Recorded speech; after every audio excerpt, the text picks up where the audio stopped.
One of the lessons that I learned some years ago from my older sister, and in fact, I would say, out of all the lessons that any of my family members taught, this was one of the most important lessons she taught me.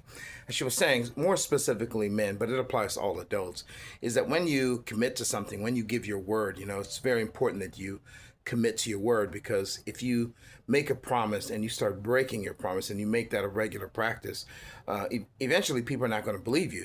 And I always think about this because as a preschool teacher, somebody who works with preschoolers for the last 20 something years, one of my favorite stories to teach them is about the boy who cried wolf. He claims that there was a wolf, and he tries to trick the people of his town, and he does it twice, and then the third time around a real wolf comes, and he's almost taken out because nobody believes him when he was yelling wolf. Some people stop, he didn't have any credibility. They stopped listening to him. So you want to be careful with your word.